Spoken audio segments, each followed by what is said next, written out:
상황에 지배받지 않으려면 어떻게 해야 될지에 대해서 우리 사무엘상 23장 1절로 5절 말씀 통하여 하나님의 말씀 듣도록 하겠습니다. 사람들이 다윗에게 전하여 이르되 보소서 블레셋 사람이 그일라를 쳐서 그 타작 마당을 탈취하더이다 하니 이에 다윗이 여호와께 묻자와 이르되 내가 가서 이 블레셋 사람들을 치리이까 여호와께서 다윗에게 이르시되 가서 블레셋 사람들을 치고 그일라를 구원하라 하시니 다윗의 사람들이 그에게 이르되 보소서 우리가 유다에 있기도 두렵거든 하물며 그일라에 가서 블레셋 사람들을 군대를 치는 일이리까 한지라. 다윗이 여호와께 다시 묻자온데 여호와께서 대답하여 이르시되 일어나 그일라로 내려가라 내가 블레셋 사람들을 내 손에 넘기리라 하신지라. 다윗과 그의 사람들이 그일라로 가서 블레셋 사람들과 싸워 그들을 크게 쳐서 죽이고 그들의 가축을 끌어오니라. 다윗이 이와 같이 그일라 주민을 구원하니라. 아멘. 제가 최근에 재밌게 보고 있는 책이 나는 나무에게 인생을 배웠다라는 책이에요. 이 글을 쓰신 분이 나무 박사라고 칭해지는 우종용 박사님이신데요. 그 책을 보면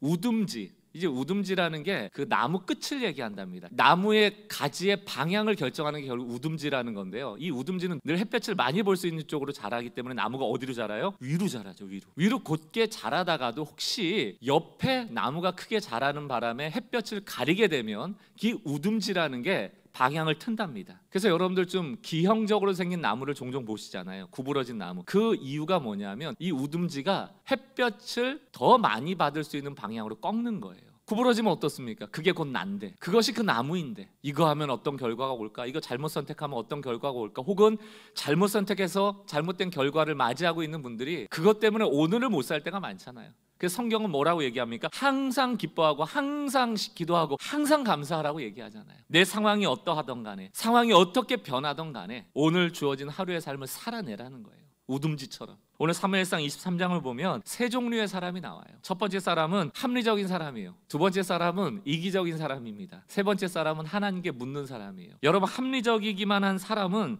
상황 파악은 잘할지 모르겠습니다. 그러나 자기가 해석할 수 없는 상황이 오면 그거 극복하지 못해요. 이기적인 사람은 어떻습니까? 자기의 유익만을 따지죠. 그래서 사람을 배신하고 배반하는 일을 서심치 않는 아주 야비한 사람이 될 가능성이 큽니다. 그러나 하나님께 묻는 사람은 그 상황에 지배받지 않고 그 상황을 지배하시는 하나님의 품 안에서 안정감을 누릴 수 있는 것이죠. 오늘 이 세 가지 부류의 사람을 통해서 나는 지금 어느 상황이 있는가, 그리고 하나님께 묻는, 기도하는 사람으로 나가게 되는 은혜가 있기를 바라요. 첫 번째, 합리적이기만 한 사람들이 있습니다. 오늘 이 사무엘상 23장의 배경을 보면 다윗이 사울 왕에게 쫓겨다니는 상황이에요. 이스라엘과 국경에 아주 근접해 있는 블레셋에게도 다윗은 지금 원수인 거예요. 양쪽으로 쫓겨다니고 있는 겁니다. 쫓겨다니는 상황에 극심한 스트레스에 있었던 다윗에게 한 소식이 들려옵니다. 지금 그일라 사람이 블레셋 사람에게 어려움을 당하고 있다는 거예요. 블레셋 사람이 지금 그일라를 쳐서 지금 먹을 것을 훔치러 온 거예요. 누군가가 다윗에게 이 얘기를 왜 전했겠습니까? 이전에 블레셋으로부터 구원했던 사람이 다윗이잖아요.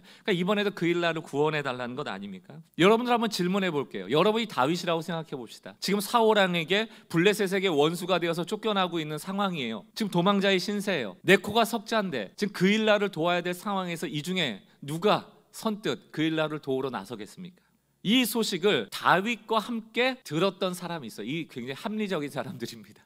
이성적이고 굉장히 논리적이에요. 그 사람들이 3절에 그 상황을 듣고 이렇게 얘기합니다. 그러나 다윗의 부하들이 어떻게 해요? 반대하고 나섰다. 뭐 당연한 거 아닙니까? 네코가 석자인데 우리는 여기 유다에서도 이미 가슴을 졸이고 살고 있는데 우리가 그일라로 출전하여 블레셋 병력과 마주친다면 얼마나 더 위험하겠습니까? 가면 안 된다는 거예요. 현실을 정확히 해석한 거예요. 문제는 하나님의 뜻과 달랐다는 거예요.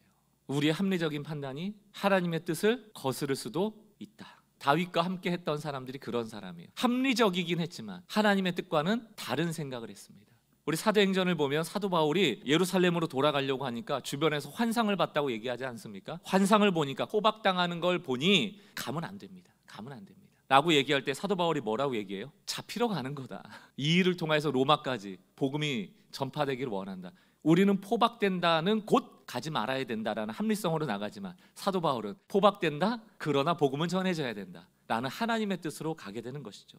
우리가 이성이라는 하나님의 선물을 사용해야 하지만, 그래서 상식과 이성과 합리성이 있어야 하지만 그 이성과 합리성 너머에 계신 하나님을 보지 못한다면 우리의 신앙은 왜곡될 수밖에 없는 것이죠. 오늘 본문에 나오는 두 번째 사람은 이기적인 사람이에요. 다윗이 그 어려운 상황에서도 지금 그일라에 가서 그일라를 구원했거든요. 근데 결과가 재밌습니다. 그 그일라 사람이 다윗을 배반하는 거죠. 다윗이 그일라에 온 것을 어떤 사람이 사울에게 알림해 사울이 이르되 하나님이 그를 내 손에 넘기셨도다. 그가 문과 문 빗장이 있는 성읍에 들어갔으니 갇혔도다. 사울이 모든 백성을 군사로 불러 모으고 그일라로 내려가서 다윗과 그의 사람을 에워싸려 하더니, 아니 그일라를 살려줬는데 그일라의 사람이 다윗을 사울 왕에게 넘긴 거예요. 그럼 여러분 그일라 사람이 왜 배신했을까요? 사울 왕이 그 그일라에 해코지할 게 싫은 거예요. 여러분 살면서 어떤 상황에서 배신하게 되던가요? 두 가지인 것 같아요. 첫 번째는 욕심, 두 번째는 생존 본능. 그러니까 살아야 하니까 이럴 때가 많잖아요. 오늘 그일라 사람은 아마 후자일 겁니다. 자기 마을에, 자기 가정에 사울 왕이 해코지해서 불이익을 당할 것에 대한 두려움이 있었을 거예요. 우리에게 생존 본능이 커질 때 우린 누군가를 배반하고 배신하게 돼요. 제가 언젠가 설교 중에도 한번 소개했던 책인데 도시는 무엇으로 사는가, 유현준 교수라고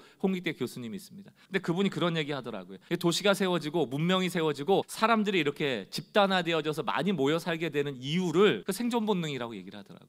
사람이 많은 곳에서 생존할 확률이 더 높다. 근데 신앙이 여러분 우리 생존 본능을 극대화하려고 하는 건 아니잖아요. 성경에 보면은 이스라엘의 왕들에게 무슨 하나님이 부탁을 하시냐면 너희가 가나안에 들어가면은 틀림없이 주변 국가처럼 왕을 요구하게 될 거다. 그 하나님 원하시는 건 아니지만 너희가 원하니까 주긴 줄 텐데 조건이 있어. 하나님이 택한 자를 세워야 되고 그 하나님이 택한 왕은 첫 번째 마병을 많이 두지 말고, 두 번째 아내를 많이 두지 말고. 아내를 많이 두지 말라는 건 뭡니까? 정략 결혼해서 주변국과 동맹 맺지 말라는 겁니다. 우상 숭배가 판을 칠 거니까. 세 번째가 뭡니까? 은금 많이 두지 말라. 여러분 이 세 가지를 종합하면 이스라엘은 번영하지 못한다는 얘기예요. 마병이 없는데, 동맹을 안 맺었는데, 은금이 없는데 번영할 수 있어요? 이 얘기를 자세히 들여다보면 생존 본능이 떨어질 수밖에 없는 얘기입니다. 마병을 많이 두지 말라고 했지만 우리가 살아야 되기 때문에 마병을 많이 두는 것이고, 아내를 많이 취하지 말라고 했지만 우리가 살아야 되기 때문에 동맹을 맺는 것이고, 은금을 많이 두지 말라고 했지만 우리가 살아야 하기 때문에 은금을 많이 두는 것이죠. 이게 어디에 극대화돼서 나타납니까? 솔로몬. 결국 하나님을 배반하죠. 우리는 신앙생활을 제대로 하면 할수록 주변에 이기적인 사람들 때문에 배신당하고 배반당하고 손해볼 일들이 많아지게 돼요. 우리가 신앙생활을 제대로 하면 할수록 우리는 조금 더 이타적인 사람이 되고 조금 덜 이기적인 사람이 될 수밖에 없습니다.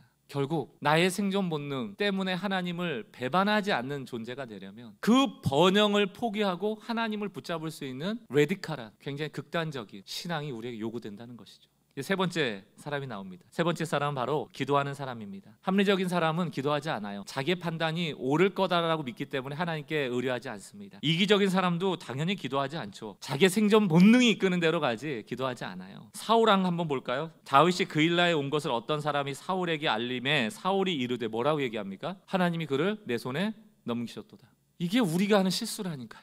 안 물어봐요. 나한테 좋은 상황이 오면 하나님이 해주셨다고 그냥 믿어버리는 거예요. 늘 하나님은 내 편이라고만 생각하는 거예요. 그냥 좋은 일 주면 다 하나님은 내 편이라고 생각하는 거예요. 이제 다윗 잡게 됐으니까 하나님이 내 편이라는 거예요. 너무나도 자기중심적이죠. 하나님이 제일 싫어하는 사람은 교만한 자입니다. 자만한 자입니다. 오만한 자입니다. 기도하지 않는데 목회가 잘 되고, 기도하지 않는데 돈이 벌리고, 기도하지 않는데 성공가도를 달리고, 기도하지 않는데 아무 문제 없는 것 같다? 그러면 우리는 굉장한 위험에 지금 노출되어 있는 것이죠. 오늘 본문에 하나님의 마음에 합하였던 자 다윗은 기도합니다. 하나님께 묻고 그분의 뜻을 듣죠. 합리적인 사람들이 쌓여 있어요, 주변에. 그들은 그일라를 도우러 가면 안 된다고 얘기합니다. 그때 다윗이 듣고 보니까 참 맞는 말이네 라고 쉽게 수긍하지 않아요. 그는 바로 하나님께 묻습니다. 보세요, 3절. 다윗의 사람들이 그에게 이르되 보소서 우리가 유다에 있기를 두렵거늘 하물며 그일라에 가서 블레셋 사람들 군대를 치는 일이리까 한지라. 만약에 우리가 그냥 그 합리성에 함몰돼 버리면 참 맞는 말이잖아요. 다수의 의견이잖아요. 그러면 다수결의 의견에 따라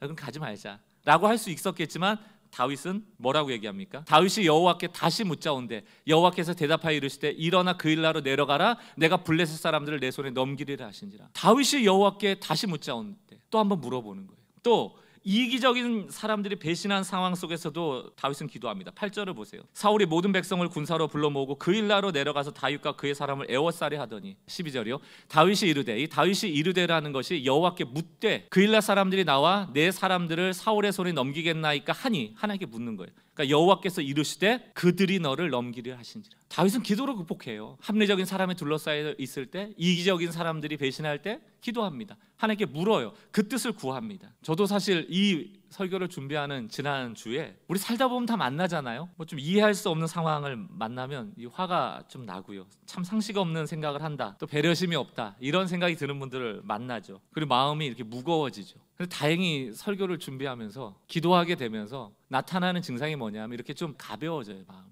하나님이 상황을 아시니까. 하나님 이 상황을 아시고 결과적으로 합력할 선을 이루실 것이다. 이런 마음이 올 때 마음이 편해지는 것이죠. 그렇게 마음이 편해질 수 있었던 오늘 본문의 결론 구절 14절. 다윗이 광야의 요새에도 있었고 또 광야 산골에도 머물렀으므로 사울이 매일 찾되 하나님이 그를 그의 손에 넘기지 아니하시니라. 다윗이 잘 피해 다녔더라가 아니에요. 다윗이 잘 도망 다녔더라가 아니에요. 하나님이 그를 찾지 못하도록 도우시는 겁니다.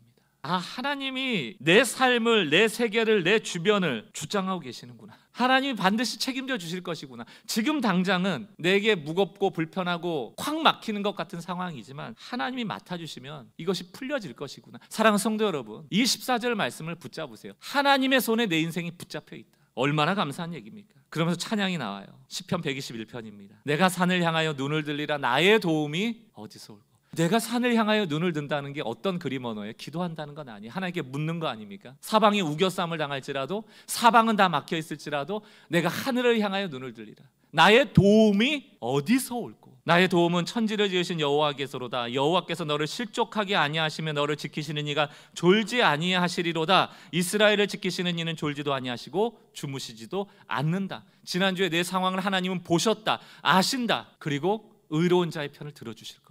나는 하나님의 뜻대로 의롭게 살아가며 하나님을 의뢰하며 살아가면 되는 거예요. 우둠지처럼 오늘을 살아가면 되는 거예요.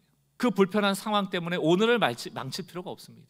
그러므로 사랑하는 성도 여러분, 기도하셔야 돼요. 하나님으로 하여금 일하시도록 하십시오. 우리 사랑하는 성도 여러분, 기도와 말씀으로 나가셔서 매일 날마다 하나님의 말씀을 먹고 하나님이 주시는 인도하심에 따라 승리하시는 주의 백성들 되시기를 주의 이름으로 축원합니다.